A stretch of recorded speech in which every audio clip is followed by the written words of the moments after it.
are listening to the Subtle Forces podcast. I am your host and resident typewriter poet, Anja, not Anja Seeger, here to read aloud some of the best of the commissions I received at the Chalk Festival the other week. These were commissions for love letters, insult letters, advice, a whole bunch of different things, and I had well over 60 orders that I had to fulfill at this festival. So I went through and I picked out the best ones that I thought would be most entertaining to hear. And I should give you the warning that this is a episode that covers the full range of human experience. While there are plenty of sweet love letters and poems for children that I will be reading aloud, there are also some spikier pieces, because I have to be able to access the full range of human emotion and scenario for the random customers who meet me on the street asking for commissions. So, if you are a person who values a strong sense of propriety and do not enjoy topics involving sex or swearing, this is probably not the episode for you, because I have to meet people where they're at so that I can do the magic that is called for to lighten their spirit and bring them back to being a member of the greater community. And everyone comes from a different place in their head and their life, and different things are called for different people, and I honor that. So I wanted to show you the great diversity of scenarios, because that is what it's like to be a typewriter poet on the street. You never know who's going to need what next. So 1 minute you're writing a love poem from a hamster, and the next moment you're writing an insult letter to your boss. You have to be able to feel all the feels. And that's the deal. And now a reading of what I would consider the best of the commissions I received at the Chalk Festival the other week. My only pandemic-era appearance as a typewriter poet. I don't know when the next time I'll do it again will be, because I want everyone to be safe. So, get vaccinated and I'll do it again sometime.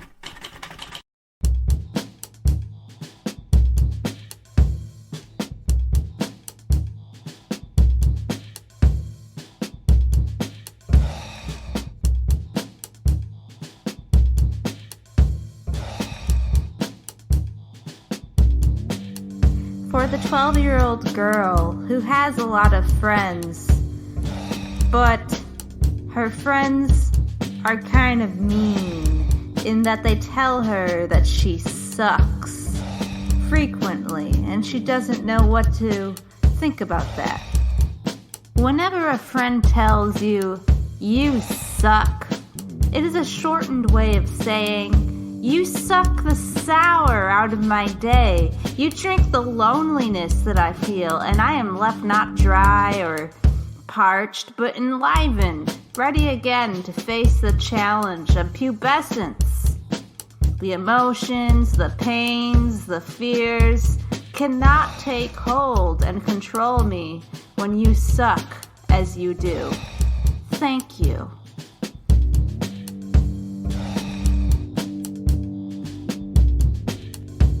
For the Wisconsinite who moved to Kentucky and hates it, and can't wait to move back to Wisconsin. Kentucky is the place of wanting to be anywhere else, because behind every hill there is a long nose ready to prod your belly. Where are the babies? Ready to prod your wallet. Where are the dollars? Ready to file you dumpster or treasure by one vote alone.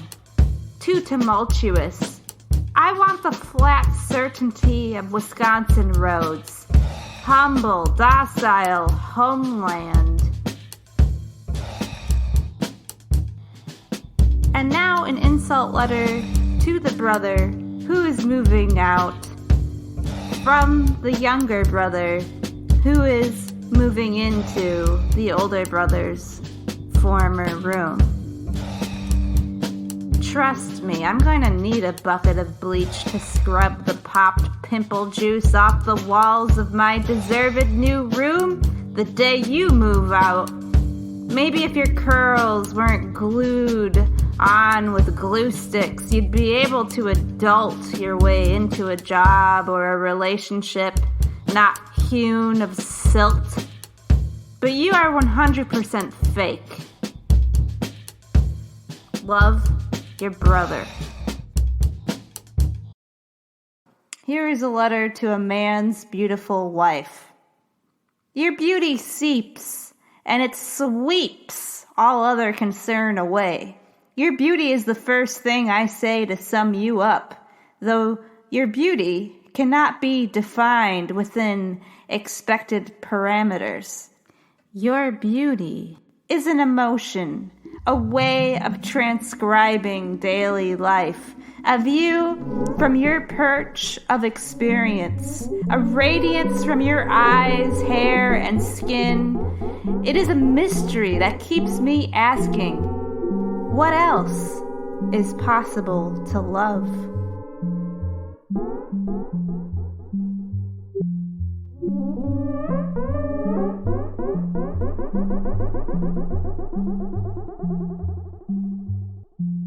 For Clarice, the cabinet maker, who said that she wants to reinvent herself. Clarice cannot be defined forever. She is energy that bends, that gathers molecule by molecule. Some memory is retained, and for that there are cabinets built by her own hand. Here is a collection of all the prior interpretations of Clarice, whose goodness cannot be trapped in an object or a body or an idea. Someone asked me for advice on how to be a more courageous, unafraid poet. How is your poetry closet decked out? Do you go there every day? How short can a poem be? Is it more of a poem when spoken aloud, or just read to yourself? And why is safety necessary to deliver a poem when the whole world already hates the existence of poetry?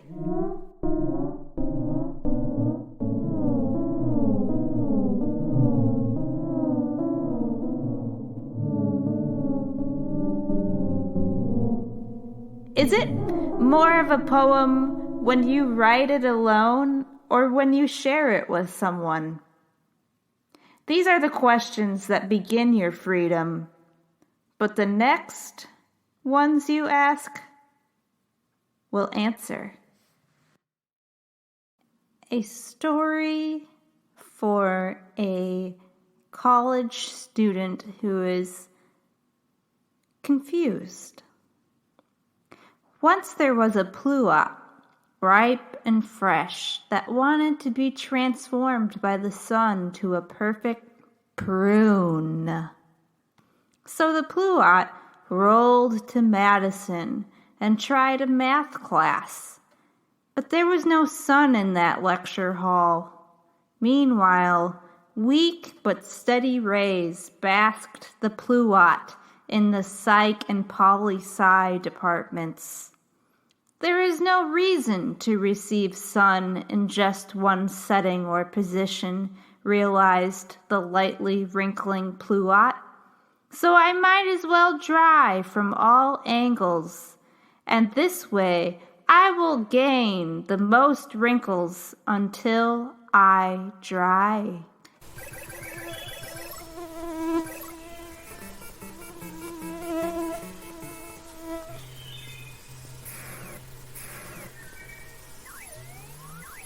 The father of a new baby asked me for some advice.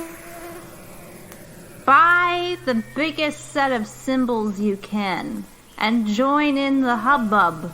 The baby crying does not have to be alone in their howling hullabaloo.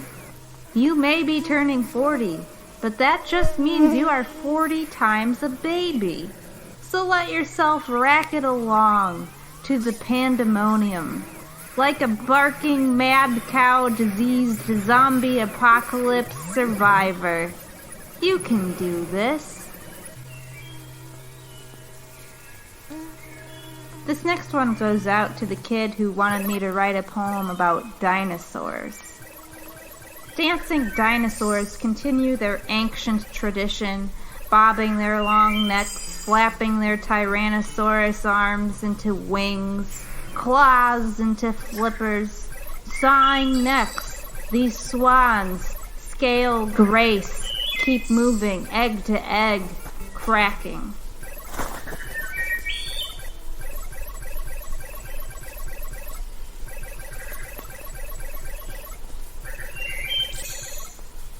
A woman asked me to write a love letter for her husband, and when I asked her what made her husband special, she said that she could be herself around him.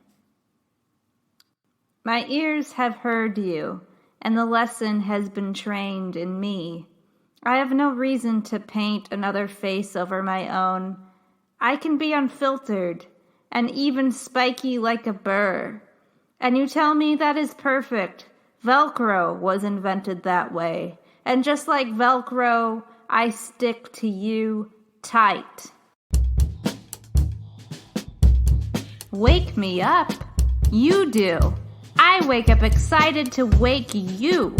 I live for the salt of your skin, a prelude to my breakfast. Oh, the highest of all emotions is the excitement when you come home. Just watch my wiggle butt jump. Why, yes, that was a poem from a dog to a little girl.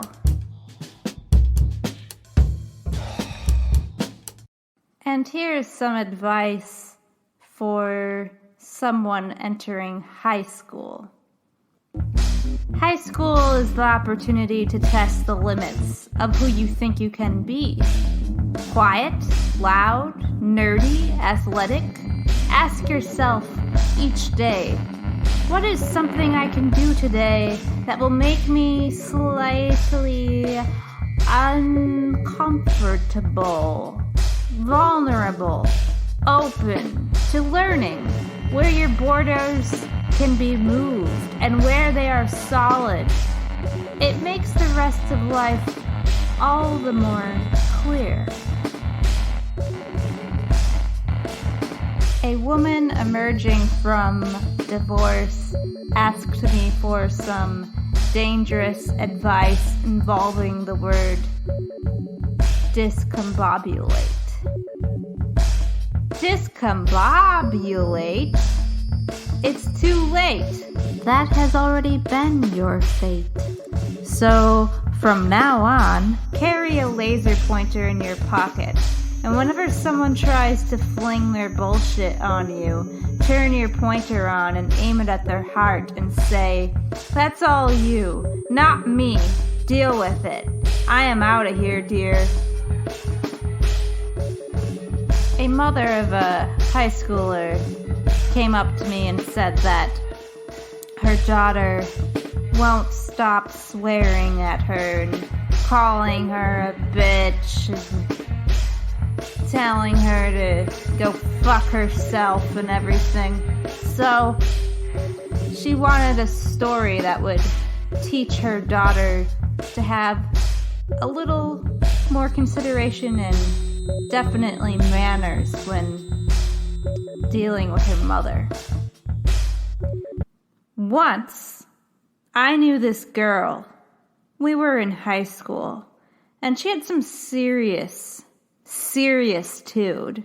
She would get dropped off by her mom 2 blocks away from school, so as not to be seen with mom. And still, we would all hear her shout, "Fuck you!" But then, I think her mom went to a witch shop or something. And the next thing you know, every time this girl would shout, "Fuck you!"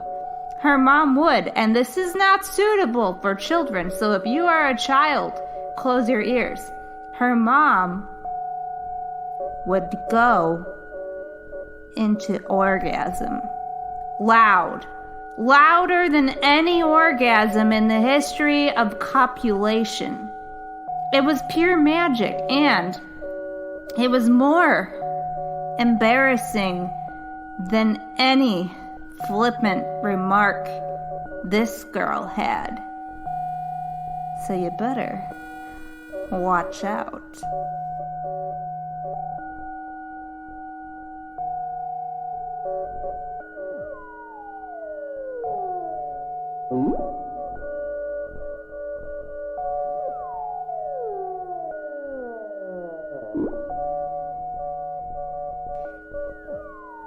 Someone who's quitting their job soon wanted an insult letter that they could just hand out instead of doing an exit interview, but I think they were joking.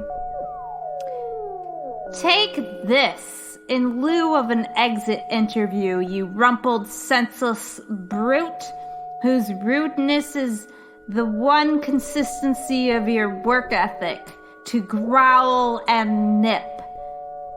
It took me a while, but when I realized you are a feral sheepdog with a lack of identity or even a confidence in yourself under the layers of fake boss play acting, it became abundantly clear it was time to leave you to lick your own piles of shit.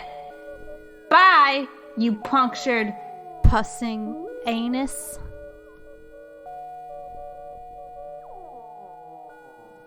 A kid who is about to enroll in her first French class and is nervous about it received the following advice. Without French, we would not have Monet, Manet, half the cheese of the grocery store, or most of the techniques you learn in art class. Much of French you already know. Baguette, chic, click, bouquet, detour. French and English are the same language mixed together, a mosaic for you to piece together all the rest of your life.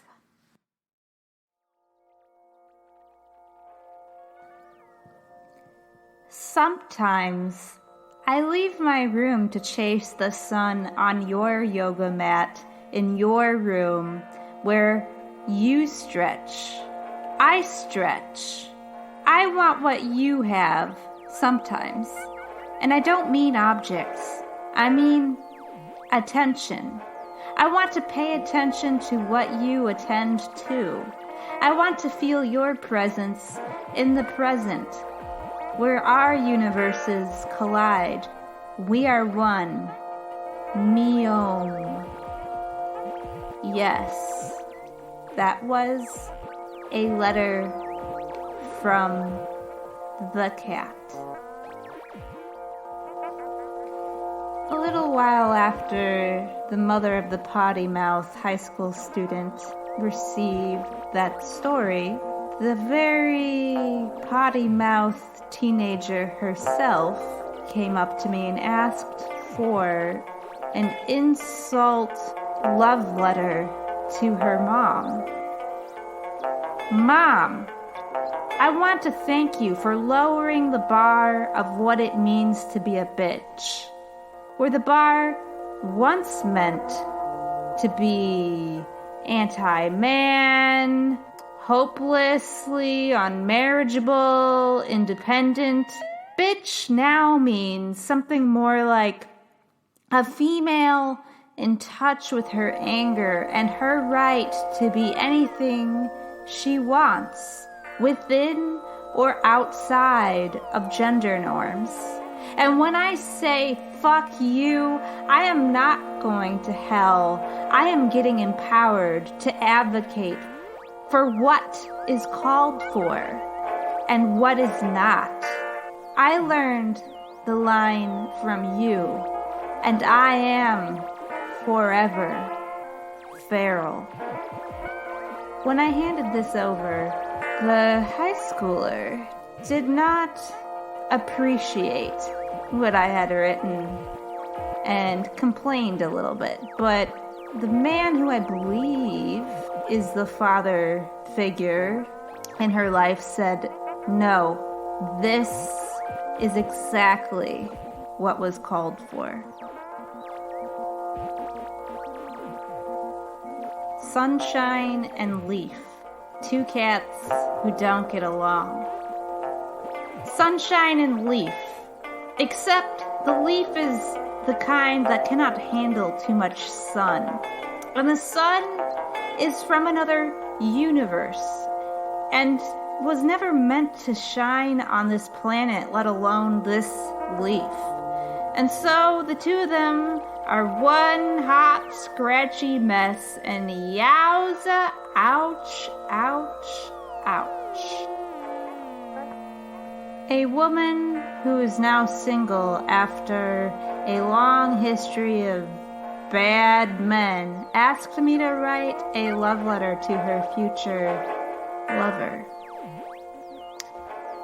My sweetest too sweet one, ever since I was a little girl, I thought I was supposed to rehearse for you, to make the gauze thicker, the smoke redder, and the love tangier.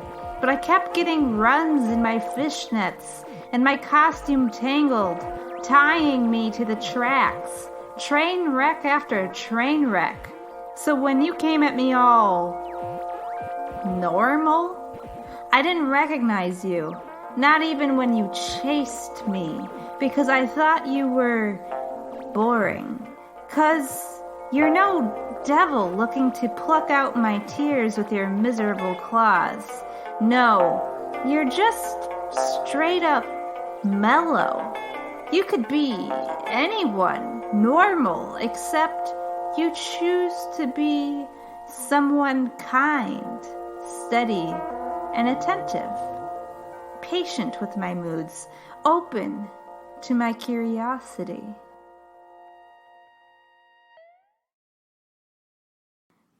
And this was someone who just wanted a poem about life. Even the alewives rotting smell like a reward for noticing that you are here, still unsmushed, your dandelion flowers still full. May your perspective drink back from life to spling you tipsy. Sometimes when I'm writing, I just invent words like spling, to spling you tipsy. S-P-L-I-N-G. Spling. Feel free to write into the Subtle Forces podcast and tell me what the proper definition of spling is. Someone always has to ask me what the meaning of life is. The answer to this question is so bright, Human minds typically blow out when exposed to its rays. Even my typewriter tends to jam, so overwhelmed by the brilliance. But the best thing, the clearest signal from space that is played in a frequency you can understand, is coming in from planet Waala in asteroid belt 74-3. There, on the terrain of the famously copper banks of the Waala Bay, is a single organism called a SPID, the only one of its kind. It will never mate or replicate. It will leave no DNA legacy when it croaks. It is just a worm that inches exactly like our own Earth's inchworm. It inches, perhaps because it is curious and doesn't want to see only what there is to see in one position in its one life. It just keeps moving, following its curiosity, and seems fulfilled.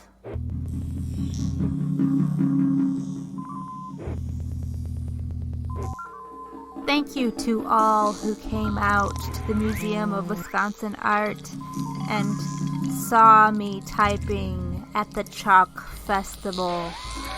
Thank you to my brother Anton Seeger for creating all of the soundscapes that were used in today's show. If you enjoyed our show, I highly encourage you to leave a review on whatever app it is you are using to listen to us on, because leaving reviews helps our show to reach more ears. And remember, when encountering any subtle force, you have both your logic and your feelers with which to interpret it.